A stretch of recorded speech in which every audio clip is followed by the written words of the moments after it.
आरक्षण एक ऐसी व्यवस्था है जिसका उद्देश्य समाज के उन समुदायों को शिक्षा और नौकरियों में समान अवसर प्रदान करना है जो सामाजिक और आर्थिक रूप से पिछड़े रहे हैं। भारत में अनुसूचित जाति एससी और अनुसूचित जनजाति एसटी के लोग इसी कैटेगरी में आते हैं। फिर भी इन समुदायों के लिए अच्छी नौकरी हासिल करना मुश्किल होता है। भले ही सरकार ने नौकरियों और शिक्षा में एससी एसटी वर्ग के लोगों के लिए आरक्षण का प्रावधान किया है, लेकिन इन वर्गों के शिक्षित युवाओं को अभी भी अच्छी नौकरियां पाने में बहुत सारी दिक्कतों का सामना करना पड़ रहा। माना जा रहा है कि समस्याएं सिस्टम में ही मौजूद है, जैसे कि भेदभाव, अवसरों की कमी और समाज में इन वर्गों के प्रति गलत धारणाएं। इन सब की वजह से युवा आगे नहीं बढ़ पा रहे और समाज में उनकी स्थिति में सुधार नहीं हो पा रहा। आंकड़े बताते हैं कि पढ़े लिखे एससी एसटी युवाओं के बीच बेरोजगारी की दर ज़्यादा है और ज़्यादातर ये लोग कम वेतन वाली अनौपचारिक नौकरियां करते हैं। आंकड़े तो ये भी कहते हैं कि सिर्फ आरक्षण देने से काम नहीं चलेगा, एजुकेशन की क्वालिटी भी बढ़ानी होगी, खास तरह के कौशल सिखाना होगा, भेदभाव करने वाले कानूनों को सख्ती से लागू करना होगा। भारत में सामाजिक आधार पर रोजगार में असमानता। भारत में अलग अलग समाज के लोगों के पास अलग अलग तरह की नौकरियां हैं।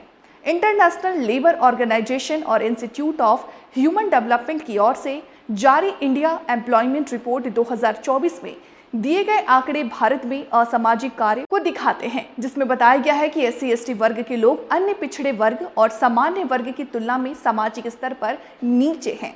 यहाँ तक कि उच्च शिक्षित एससी और एसटी युवाओं में भी बेरोजगारी की दर ओबीसी की तुलना में ज्यादा है।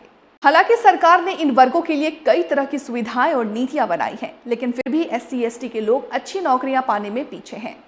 पैसे की जरूरत के कारण एससी और एसटी के लोग ज्यादा काम करते हैं, लेकिन उन्हें कम पैसे वाली और अस्थायी नौकरियां मिलती हैं। इन लोगों को ज्यादातर आपको बता दें कि काम करने के लिए किसी खास ट्रेनिंग की जरूरत नहीं होती। ये कम पढ़े लिखे होते हैं। इन सब कारणों की वजह से इन लोगों को अच्छी नौकरियां नहीं मिल पाती। चलिए अब चर्चा करते हैं रोजगार का क्या है आंकड़ा।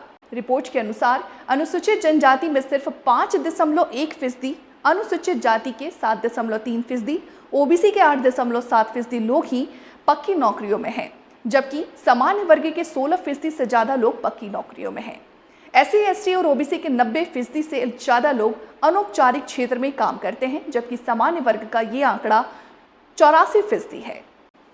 उच्च और मध्यम कौशल वाली नौकरियों में एससी एसटी और ओबीसी का प्रतिनिधित्व 4 से 10% के बीच है, जबकि सामान्य वर्ग के लोगों का प्रतिनिधित्व 20% है। सामान्य वर्ग के 51% से ज्यादा लोगों के माध्यमिक या उससे ऊंची शिक्षा हासिल की है, जबकि एसटी के 24%, एससी के 31%, ओबीसी के 39% लोगों ने ही इनकी पढ़ाई की। गरीब परिवारों में रहने वाले ज्यादातर पढ़े लिखे युवाओं की बेरोजगारी की स्थिति अमीर परिवारों के पढ़े लिखे युवाओं जितनी ही खराब या उससे भी बदतर है। साल 2022 में देखा गया कि सबसे कम कमाई वाले परिवारों में रहने वाले ग्रेजुएट या उससे ऊंची डिग्री वाले युवाओं की बेरोजगारी की दर लगभग उतनी ही थी जितनी सबसे ज्यादा कमाई और परिवारों में रहने वाले ऐसे ही युवाओं की। इसके अलावा कम कमाई वाले परिवारों में रहने वाले सिर्फ 12वीं या उससे कम पढ़े युवाओं की बेरोजगारी की दर ज्यादा कमाई वाले परिवार से ऐसे ही युवाओं से ज्यादा है। ऐसे में युवाओं में बेरोजगारी की वजह से ये हो सकती है कि ज़्यादातर युवा अच्छी नौकरियां चाहते हैं, लेकिन ऐसा काम कम है। जिन युवाओं की पढ़ाई अच्छी नहीं हुई है, जिनके पास पैसे और मदद करने वाले लोग कम हैं, उन्हें ज़्यादा दिक्कत होती है। पढ़े लिखे युवाओं में बेरोजगारी की दर उन युवाओं में ज़्यादा है जो दलित या आदिवासी हैं। इनकी तुलना में अन्य पिछड़े वर्ग या सामान्य वर्ग के युवाओं में बेरोजगारी कम है। देखा गया कि 10वीं या 12वीं पास दलित युवाओं में बेरोजगारी की दर अन्य पिछड़े वर्ग से ज़्यादा और सामान्य वर्ग के बराबर है। वहीं ग्रेजुएशन या उससे ज़्यादा पढ़े लिखे दलित और आदिवासी, जिसमें 33.4% युवाओं में बेरोजगारी की दर अन्य पिछड़े वर्ग और सामान्य वर्ग के युवाओं से ज़्यादा दिखी। वर्कर पॉपुलेशन महिलाओं की तुलना में पुरुषों को 73.8% की ज़्यादा है। हालांकि बेरोजगारी दर दोनों का लगभग समान। रिपोर्ट के अनुसार महिलाओं और पुरुषों की बेरोजगारी दर क्रमशः 3.3% और 4.4% है।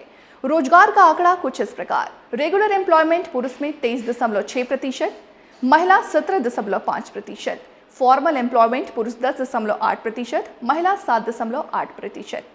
परिवार की कमाई के हिसाब से भी युवाओं को अच्छी नौकरी मिलने की संभावना बदल जाती है। जिन परिवारों की कमाई ज़्यादा होती है उनके बच्चे को अच्छी नौकरी मिलने की संभावना ज़्यादा होती है, लेकिन पिछले कुछ सालों में इसमें थोड़ी कमी आई है।